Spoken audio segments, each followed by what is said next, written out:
Quand le Paris Saint-Germain a signé un joueur évoluant en deuxième division italienne, très peu avaient entendu parler du nom de Marco Verratti. 2 saisons et demie plus tard, le milieu de terrain s'est imposé comme un élément majeur du groupe parisien et tient une place particulière dans le cœur des supporters du club de la capitale.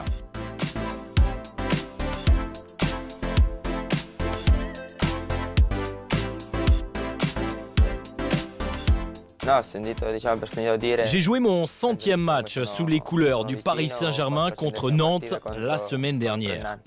Lors de mon arrivée, je ne m'attendais pas à jouer autant. Je suis arrivé dans un nouveau pays, avec une nouvelle culture, et je n'imaginais pas m'adapter si bien. Les statistiques prouvent que je me sens bien ici, et ce depuis le début. Je tiens à remercier le coach, le staff et mes équipiers. Pour moi, c'est une vraie fierté car peu de joueurs de mon âge ont la chance de jouer dans un club de cette importance. Marco Verratti se souvient-il de la première fois qu'il a foulé la pelouse du Parc des Princes? Oui. C'était contre Lorient, pour le premier match de la saison. Je m'en souviens très bien. Autre souvenir, sa 50e apparition contre Marseille, et Marco Verratti admet qu'affronter l'OM reste un match à part dans une saison.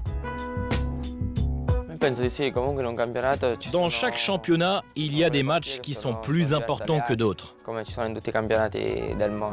En France, on peut citer Marseille, Lyon ou encore Monaco. Ce sont des matchs dont tu te souviens jusqu'à la fin de ta carrière. Tout le monde sait qu'il y a une forte rivalité entre Paris et Marseille, mais c'est une saine rivalité car les joueurs conservent un bon état d'esprit et c'est le cas également des supporters. Il y a de bons joueurs des deux côtés, c'est évidemment un match intéressant à jouer pour les deux équipes. Avec pas moins de 5 trophées remportés à seulement 22 ans, Marco est en train d'acquérir une grande expérience au sein du club de la capitale. Mais s'il fallait choisir ne serait-ce qu'un match, quel serait son choix? Je garde un bon souvenir de nombreux matchs. On a remporté 2 fois le championnat, la Coupe de la Ligue, 2 trophées des champions.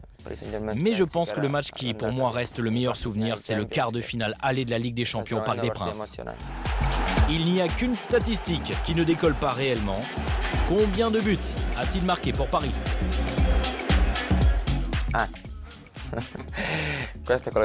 C'est facile de s'en souvenir. Bien sûr, c'est un très bon sentiment de marquer.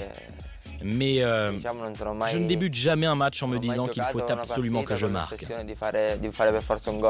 Je préfère délivrer une passe décisive et ainsi aider mes coéquipiers à marquer. Marquer n'est pas une obsession pour moi et ce ne le sera jamais. Faire preuve d'altruisme est quelque chose de naturel pour Marco Verratti. Personne en Ligue 1 ne se rapproche de ses statistiques en matière de passes réussies depuis son premier match contre Lorient en août 2012. Absolument, c'est un rôle important.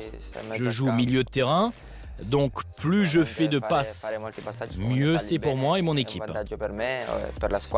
Cela signifie également que je participe pleinement au contrôle du ballon et ainsi nous avons plus de chances de marquer des buts. Auteur d'une performance de haute voltige contre Bastia, Marco s'est offert le record du plus grand nombre de ballons touchés en Ligue 1, 158 très exactement. S'est-il rendu compte de cette performance durant le match? Pas vraiment. Quand tu joues, tu es concentré et tu ne réalises pas forcément si tu touches beaucoup de ballons ou non. Mais je me souviens que ce fut une belle victoire contre Bastia, car cela faisait un bout de temps que nous n'avions plus gagné et nous étions inconstants dans le jeu. Ce fut 3 points très importants.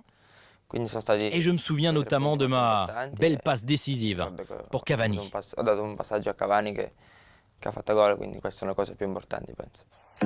Malgré son jeune âge et son visage d'enfant, Marco Verratti a déjà accumulé beaucoup d'expérience en seulement 2 ans et demi.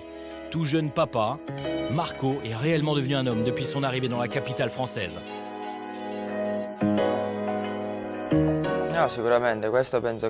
Oui, c'est vrai. Et je tiens d'ailleurs à remercier tous ceux qui m'entourent. Les entraîneurs, le staff technique et bien sûr mes équipiers, qui tous m'ont apporté quelque chose. Je dois les remercier car à leur contact, j'ai gagné en maturité. Devenir père m'a également permis de devenir plus mature. Désormais, j'ai plus de responsabilités.